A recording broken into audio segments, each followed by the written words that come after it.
यह बात है करीब 4 साल पुरानी। एक गांव था जिसका नाम था गोरखपुर। उस गांव में एक बार ऐसा हुआ था जिसके चलते कोई भी उस गांव में रात को बाहर नहीं निकलता था। जो भी भाई बाहर निकलता था उसका सिर्फ मौत का खबर आता था। उस गांव में लोग रात को बाहर निकलने से अच्छा मरने का सोचते थे। भले ही उस गांव से हॉस्पिटल बहुत ही ज़्यादा पास हो, लेकिन रात को कोई वहां से निकलने के लिए सोचता भी नहीं था। एक दिन एक आदित्य नाम का लड़का बहुत ही ज़्यादा बीमार था। उसका सिर दर्द बहुत ही ज़्यादा था और वो जैसे तैसे अपने आप को संभाल रहा था और अचानक उसका सिर दर्द और बढ़ने लगा।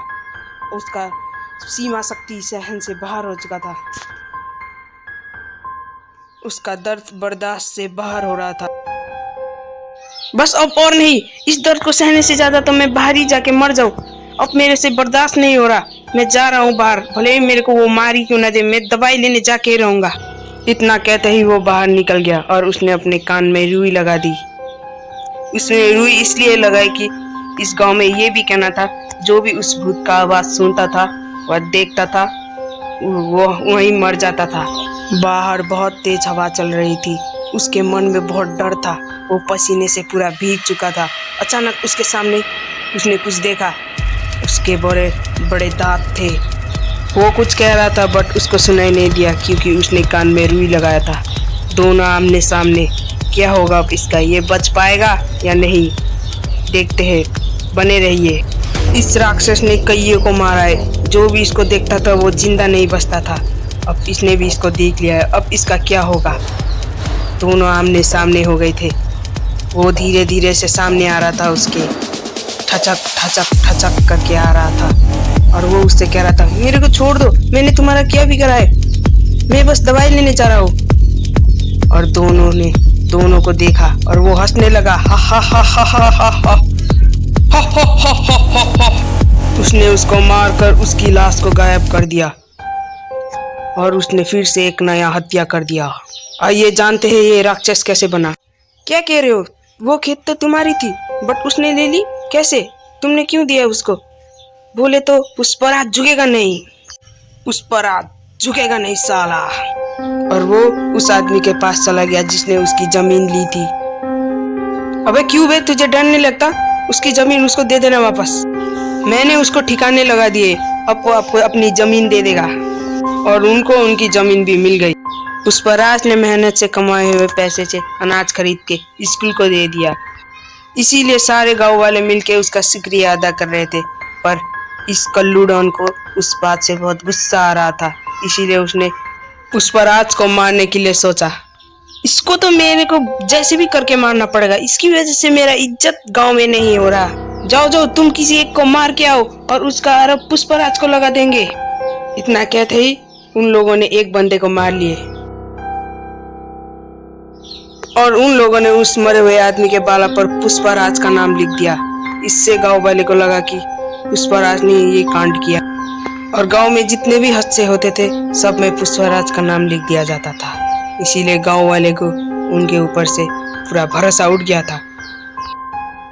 मैंने नहीं किया ये सब, मेरे को कोई फंसा रहा है, आप लोग समझो मेरी बातों। सारे गांव वाले पुष्पराज को पत्थर से मारने की तैयारी में थे।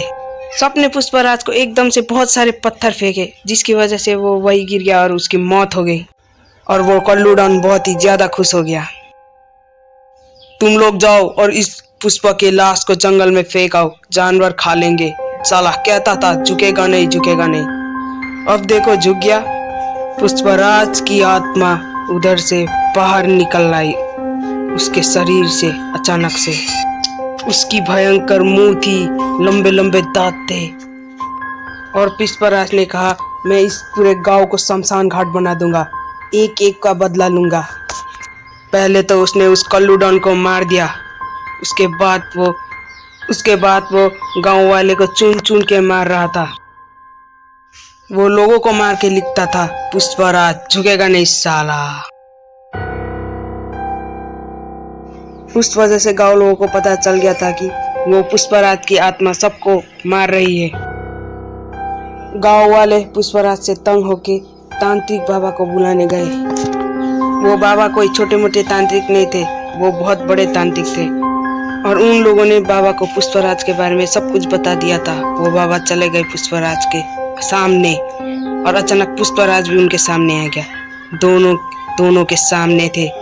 बहुत भयंकर वहां पर सीन हो रहा था। पुष्पराज कहने लगा, जान प्यारी तो चले जा बुड्ढे, मेरे सामने यहाँ मरने क्यों आया है? तेरे से मेरा कोई दुश्मनी नहीं है, मेरी तो बस इन गांव वाले से दुश्मनी है। मैं कभी भी झुकेगा नहीं साला। इतना कहते ही बाबा को बहुत ज्यादा गुस्सा आ गया और उन्होंने कहा, मेरे आगे तेरी शक्ति कुछ काम की नहीं, चला जा तू इधर से, चला जा, इस गांव को छोड़ के बहुत दूर चला जा। मैं तो सबका भला करता था, फिर भी इन गांव वाले ने मेरे को पत्थर से मार दिया। इतना कहते ही पुष्पराज जोर जोर से हंसने लगा, हा हा हा हा हा हा हा। और पुष्पराज ने अपनी शक्ति से बाबा पर बहुत जोर का प्रहार किया, पर बाबा को कुछ नहीं हुआ। बाबा ने अपने तांत्रिक शक्ति से उसको रोक दिया। बाबा ने पुष्पराज को अपनी शक्ति से पूरा राख बना दिया और उस राख को एक बोतल के अंदर डाल दिया।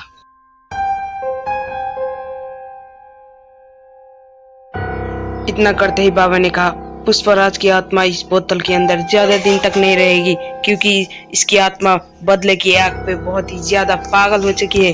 ये कभी ना कभी तो आएगी, बट अभी के लिए ये इसके अंदर अच्छे से कैद है। और अचानक से पुष्पराज बोतल के अंदर से हंसने लगा, हा हा हा हा। उस दिन से उस गांव में सब कुछ नॉर्मल होने लगा, सब कुछ पहले की तरह होने लगा। इस तरह के और हॉरर वीडियोस के लिए मेरे चैनल को कर दो लाइक एंड सब्सक्राइब।